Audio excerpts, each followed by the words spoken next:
Olá, turma, como vai a vida? Seja bem-vindo à nossa aula de religião. Hoje vamos introduzir o capítulo 1 do módulo 2, as atitudes diante do transcendente.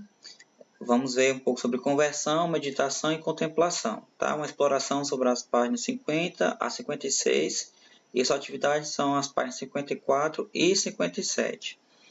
Para você entender um pouco, nós estamos no módulo 2, tá? No mesmo livro, não é outro livro, não, no mesmo livro.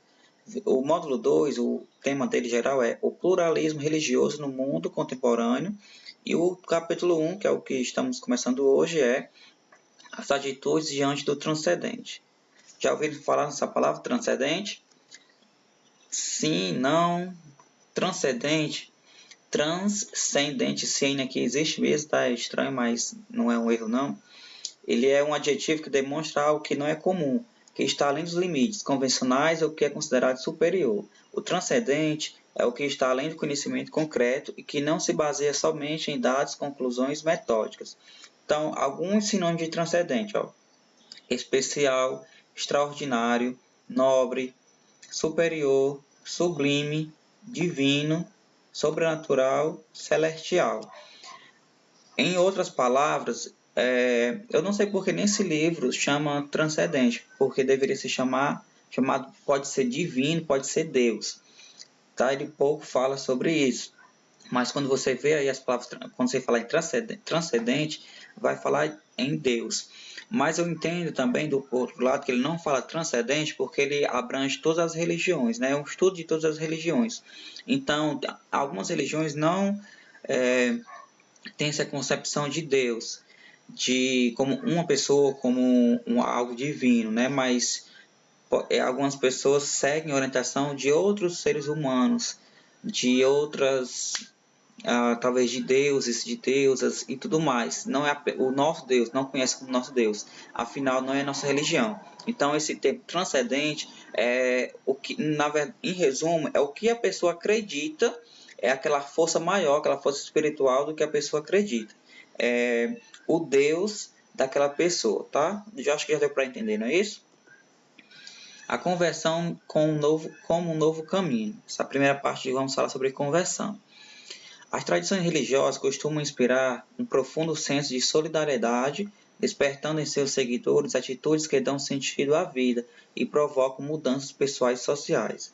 Os gestos de amor e cuidado que cada indivíduo demonstra para com os outros seres vivos, a natureza e a totalidade de existência são reflexos de sua relação com a espiritualidade e o transcendente. Existem inúmeros exemplos de pessoas que vivenciaram a fé religiosa e a relação com o transcendente como verdadeiras experiências de conversão e adesão a projetos de transformação pessoal e social, no contexto que estavam inseridas. Quando se fala em converter, é mudar de direção, mudar o foco. Se eu estou aqui indo reto, quando eu falo vou fazer uma conversão, significa que eu tenho que ir para o outro lado, ou direita ou esquerda, mas eu tenho que mudar. E quando se fala em conversão religiosa, também é nesse sentido de mudanças. A pessoa vivia um caminho, estava em um caminho e por algum motivo ela vai para outro. Com certeza tem que ser melhor, né? Porque mudar para pior não adianta. Na tradição religiosa cristã, por exemplo, temos o apóstolo Paulo de Tarso, que no século I foi um importante colaborador na fundação de comunidades cristãs em diferentes cidades e regiões do Império Romano. A história de Paulo é marcada pela conversão. Paulo é fantástico, né? Para quem sabe um pouco da Bíblia, um pouco dos apóstolos, Paulo foi fantástico. Não antes, quando ele era Saulo, vocês vão ver agora a historinha, mas depois. Podemos entender a conversão como uma mudança de vida, uma grande transformação em que uma pessoa tem uma experiência religiosa tão significativa que sua percepção interior é despertada, alterando a visão de si mesma, alterando a visão de si mesma, dos outros e do mundo que a cerca. A conversão de Paulo não foi uma simples mudança de ideais ou religião. Nele se deu uma transformação existencial tão profunda que o fez rever todos os seus conceitos religiosos e a sua visão de Deus. Consequentemente, houve uma mudança na maneira como ele se relacionava com as demais pessoas. De família judaica, O nome verdadeiro de Paulo era Saulo, em homenagem ao rei Saul. Ele nasceu em Tarso, na Cilícia, na atual Turquia. Era um homem inteligente, profundamente conhecedor do Torá. Por isso, zelava pelo cumprimento das leis judaicas. Foi o perseguidor cruel e violento dos primeiros cristãos. Segundo a narrativa do livro de Atos dos Apóstolos, uma dessas perseguições, indo em direção a Damasco, na Síria, foi ofuscado por uma luz muito forte que o deixou cego. Saulo afirmou ter ouvido a voz de Jesus, que questionava por que ele o perseguia. Ao chegar em Damasco, teve uma visão. Um cristão chamado Ananias o curava. Ananias teve a mesma visão e, impondo suas mãos sobre Saulo, fez com que ele voltasse a enxergar. Saulo aprendeu sobre Jesus e pediu a Ananias que o batizasse. Depois de sua conversão, foi chamado de Paulo e começou a propagar os ensinamentos de Jesus, formando as primeiras comunidades cristãs.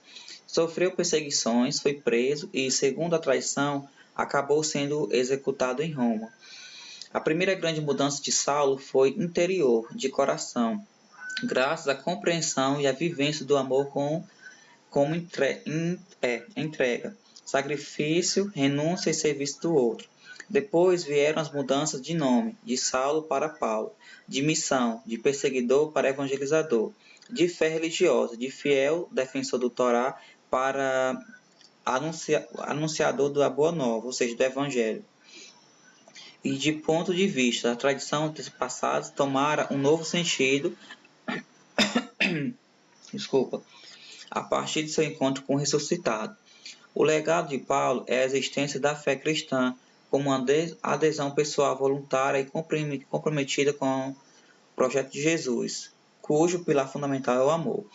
Em resumo, você vai ver aí que você vai entender também que Saulo e Paulo eles não tiveram contato físico mesmo com Jesus, né? No caso é a mesma pessoa, Saulo e Paulo.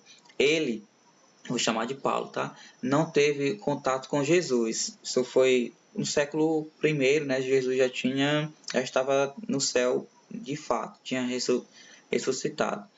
Ele era perseguidor, blasfemava, não acreditava, era uma pessoa rude, ruim, que tinha seus problemas. Esse era Saulo.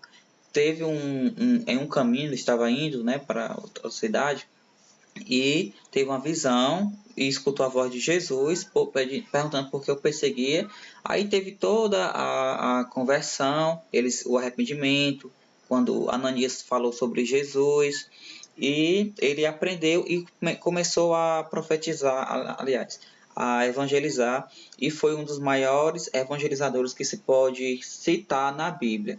Tá? Foi Paulo. As comunidades cristãs, talvez hoje o cristianismo tenha se dado através de Paulo, com a ajuda de Paulo. É lógico que ele existiu, porque a estrela maior, o sol da justiça é Jesus, né? Não Paulo. Mas ele teve essa função de levar, de conduzir as pessoas, de realmente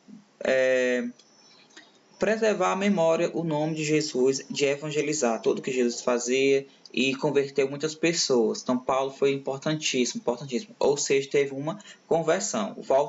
Tudo isso aqui quer mostrar o nosso tema, né, de conversão, de mudança. Ele realmente mudou. Agora o nosso segundo tema, meditação e contemplação. Meditação, começar por ela. As tradições religiosas têm valiosos ensinamentos que auxiliam o desenvolvimento integral e espiritual dos indivíduos. A meditação e a contemplação são duas dessas riquezas presentes nas religiões, e a sua prática pode variar de tradição para tradição. A meditação é um caminho de peregrinação silenciosa, de simplicidade e quietude dentro da mente e do coração, que pode ser praticado por todos. As pessoas normalmente associam a meditação à posição de lótus, dos olhos fechados e à repetição de mantras típicos das tradições religiosas orientais, mas há várias outras formas de praticá-la. Quando se fala em meditação, a gente vai imaginar a pessoa assim, com os dedos mais ou menos assim, né? De olhos fechados e talvez com a mantra, aquela parte lá que a gente conhece fala de meditação, que quando se passa na TV é bem aquela coisa silenciosa e não pode tocar em nada, não pode fazer nenhum barulho, que a pessoa está em meditação. Passa horas daquela forma. E de fato é um exemplo de meditação. Na tradição cristã, por exemplo, a meditação pode ser feita como uma oração silenciosa ou comunitária, ou ainda com uma leitura de textos sagrados e litúrgicos em forma de oração. A meditação dos padres e madres do deserto, homens e mulheres que no século III decidiram viver a fé cristã como eremitas, monges e monjas no deserto. Consistia em repetir orações curtas para que a mente não se distraísse, substituindo a inquietação pelo ritmo tranquilo da atenção a Deus. Deixa eu só um instante. Eles colocavam em prática os ensinamentos bíblicos sobre a oração, orai sem cessar. Primeira Epístola aos Tessalonicenses 5, versículo 17. A contemplação. Contemplação é a prática de busca da unidade. Nela, as pessoas procuram entrar em contato com aquilo que as transcende, ou seja, que eleva a outra dimensão, ao ser espiritual. O devoto hindu, por exemplo, pratica a contemplação das imagens de divindades como um ato de adoração. Contemplar a imagem de uma divindade significa estar em sua presença, como se, ao mesmo tempo em que ele a observa, fosse observado por ela. O hindu acredita que a divindade representada na imagem concede ao ser humano a habilidade sagrada de perceber sua presença por meio da contemplação. Uma prática de meditação e de contemplação hindu muito conhecida é a yoga. Mais do que uma atividade corporal, a yoga é o estilo de vida que envolve o ser humano e todas as suas dimensões. Atualmente, sobretudo no Ocidente, a yoga vem transcendendo o campo do sagrado e está se tornando um instrumento para o desenvolvimento da saúde física, emocional e mental. Vocês viram, em resumo, vamos finalizar aqui. Vocês viram a primeira parte, Desculpa, gente. A primeira parte foi a conversão de Paulo, e não só de Paulo, mas no total a conversão, que é essa mudança, que a pessoa se decidir, não ter mais aquela vida velha e fazer um novo, todo novo em todos os aspectos. Não existe uma conversão de 90%, de 30%, existe uma melhoria. Né? Obviamente, nós temos essa capacidade de ir melhorando, mas quando se fala de conversão religiosa, é deixar o homem velho totalmente velho para trás e viver uma vida nova em todos os aspectos, tá? Na integridade. A segunda parte que vimos foi a gente, desculpa aí, mas tá bem complicada a situação. O que vimos na segunda parte foi a contemplação, a meditação, que você vai ver que existem algumas formas, algumas pessoas contemplam, se concentram na posição de lótus, naquele silêncio com a mantra, com aquela música bem silenciosa para concentrar. Outras vão apenas na oração e recitar tipo uma oração. E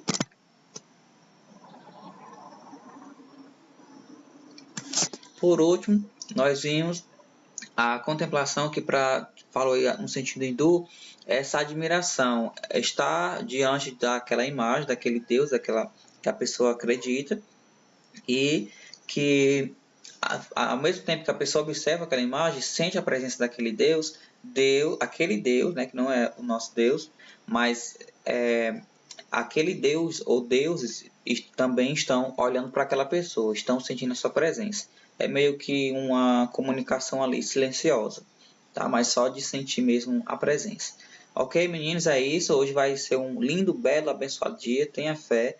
Vai dar tudo certo. Abraço. Até a próxima aula.